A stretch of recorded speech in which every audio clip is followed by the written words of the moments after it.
देखो, सबसे पहली बात हमारी कमजोरी क्या है, हम परेशान हो जाते हैं। संसार में देखो तो परेशान, परमार्थ की तरफ देखो तो हम परेशान हो, ये हमारा आदत स्वभाव बन गया परेशान होना।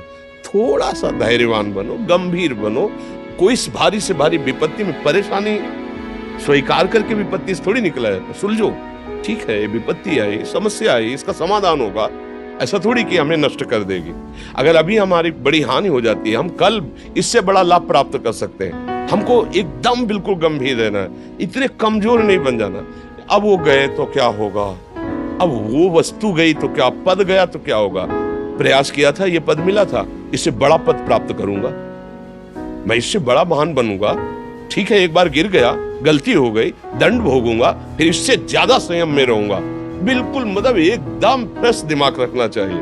और अपने लोग क्या है, जरा सी बात में एकदम पछड़ा कर लेते हैं, एकदम कमजोर हो जाते हैं। ये बिल्कुल ठीक नहीं है। हम जीवन भर की यात्रा की बात कह रहे हैं, भारी से भारी कष्ट में भी मुस्कुराना, तो हमें बल मिला है, हमें भगवान की कृपा का दर्शन हुआ है, हमें उनका दुलार दिखाई दिया है। अगर ऐसे तो भाग जाते हैं, फिर परमार्थ में थोड़ी चलना होता है। आज जो आप सुन करके लाभ लेने की चेष्टा कर रहे हो ना, ये केवल प्रवचन नहीं है, ये जीवन है। अगर ये जिए ना होते ना तो ये इसका प्रभाव नहीं पड़ता, वाणी का प्रभाव नहीं पड़ता। हम इसीलिए कहते हैं, जैसे आप लोग एकदम परेशान हो जाते हैं, तो बोलो क्या हमसे ज्यादा परेशानी होगी? दोनों किडनी खराब, दवाई लाने के लिए पैसे नहीं, पानी रखा है हम उठ के पी नहीं सकते, भीषण शरीर में कष्ट, भीषण बुखार, क्योंकि किडनी फेल, जरा में बुखार, खाने को क्या, रोटी मांग के लाओ। अगर वहां सब्जी मिलती है तो लाल मिर्च ऐसी पड़ के मिलती थी कि पा नहीं सकते थे। आप सोचो, पानी लाना है तो मुझे लाना है, पीना है तो मुझे पीना है। अगर मैं हारता तो कहां पहुंच जाता, क्या स्थिति होती? नहीं, मरना है, पर कदम पीछे। कोई दिन ऐसा नहीं जिस दिन सेवा ना की हो, जिस दिन सेवा ना गए हो। गुरु जी की सेवा में जाना है, पहले अपने को स्वस्थ साबित करना है। वो सेवा नहीं लेंगे, तुम बीमार हो, तुम कष्ट में हो, सर उनकी दृष्टि बड़ी शांत हो। सेवा की, आके लेट गए, फिर हिम्मत की अपनी श्री जी की सेवा की। मधुकरी नहीं गई, 3-3, 4-4 दिन भोजन नहीं गए, पर सेवा नहीं छोड़ी, दिनचर्या नहीं छोड़ी।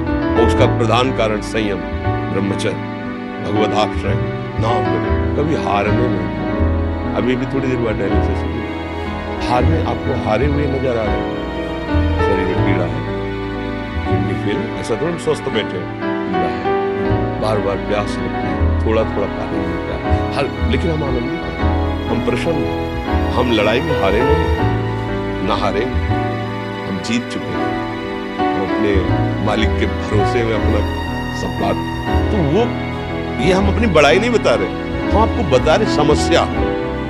सोचो तुम्हारे पास तो माँ है, भाई है, बहन है, परिवार है, कोई न कोई तो है ना। मेरा किसी ने कभी जीवन में ध्यान भी नहीं दिया। क्यों?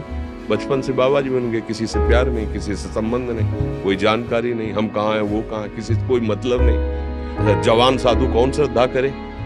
कभी गांव जाने की हिम्मत नहीं पड़ती कि रोटी मांग ले। पता नहीं लोग क्या सोचेंगे, क्या भावना कर ले। हम दरवाजे पे खड़े हैं, क्या कैसी भाव, जो हमारे सामने आकाश मृत्यु से आया यौवन अवस्था में, वही पाया, अन्यथा भूखे रह गए। जब हम हर समय अपने को विवेक के द्वारा सावधान रखे, तो हम कभी निराश नहीं हुए, कभी उदास नहीं हुए, कभी ऐसा नहीं लगा कि यार हम दुखी, कभी नहीं लगा। उसी का फल है कि उस सुख का संकेत मिल गया जहां दुख की निशानी भी नहीं। वही उसी के बच्चे हो, हम सब उसी धातु से बने हुए हैं। हम इतना क्यों परेशान हो जाते हैं? हम ये देखते हैं, अपने लोग थोड़ी बात बिगड़ गई परेशान, नहीं बिगड़ी तो बिगड़ जाने की संभावना में परेशान है। आज सुख है, लेकिन कल सुख छिन जाएगा तो हम आज के सुख में सुखी ना होकर कल के दुख की आने की संभावना में हम भयभीत हो। मतलब क्या हमारी सोच रह गई? हमको इतना बलवान बनना है कि सुख और दुख दोनों हमको छू न सके। भारी से भारी सुख की व्यवस्था है तो अहंकार नहीं, हर्षित होकर किसी का अपमान न करे कि हम धनी, हम पदाधिकारी, अमुक। भारी से भारी दुख आया तो हमें किसी के सहयोग की जरूरत नहीं, हम फिर अपने कदम बढ़ाएंगे, हम फिर जुड़ी हुई अपनी भावनाओं को सजाएंगे। मस्त जीवन, एकदम तुम अविनाशी के बच्चे हो। शेर का बच्चा भेड़ों के बीच में फंसकर म्यों म्यों बोल रहा है, बस अगर दहाड़ना सीख जाए तो कोई भी उसे परास्त नहीं कर सकता। ऐसे भगवद अंश तू प्रपंच में फंसकर अपने को इतना दीन क्यों देख रहा है? तू ऐसा है कि भगवान के दिव्यास्त्र में भी ताकत नहीं तेरे को मार सके। तू अविनाशी का अविनाशी बच्चा है, विनाशी भोगों को, विनाशी शरीर को मैं मान के इतना भयभीत, इतना दुख ठीक नहीं। ये सबके लिए, केवल एक के लिए नहीं। आप समझो, आप लोग सोचते हैं हम गृहस्थ होकर भला ऐसी स्थिति कैसे।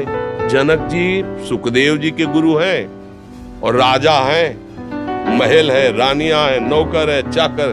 क्या सुखदेव जी जिनके शरीर में लंगोटी भी नहीं है, दिगंबर, परमहंस के गुरु है जनक जी जो राजा हैं। समझो आप ऐसा ना सोचे कि हम नौकरी कर रहे हैं, हम संसार में, हम गृहस्थ हैं, हम आध्यात्मिक की ऊंचाई पर नहीं चढ़ सकते। नहीं, आप एक सरकारी नौकरी या आप किसानी या व्यापार करते हुए आप एक अध्यात्म की ऊंचाई में चढ़ सकते हैं। और अध्यात्म ही है जो तुम्हें इस माया के दुख सुख से ऊपर उठा सकता है। दूसरा, चाहे जितनी संपत्ति आ जाए, आप सुखी नहीं हो सकते। सब देख लो, आंख खोल के देख लो, अध्यात्म ही है जो तुम्हें हर कष्ट सहकर मुस्कुराकर जीने का रास्ता बता देगा कि आप आनंदित हो जाओगे। कुछ नहीं बिगड़ा। अध्यात्म है तो कुछ नहीं बिगड़ा, अध्यात्म नहीं है तो कुछ नहीं बना, कुछ हाथ नहीं लगने वाला।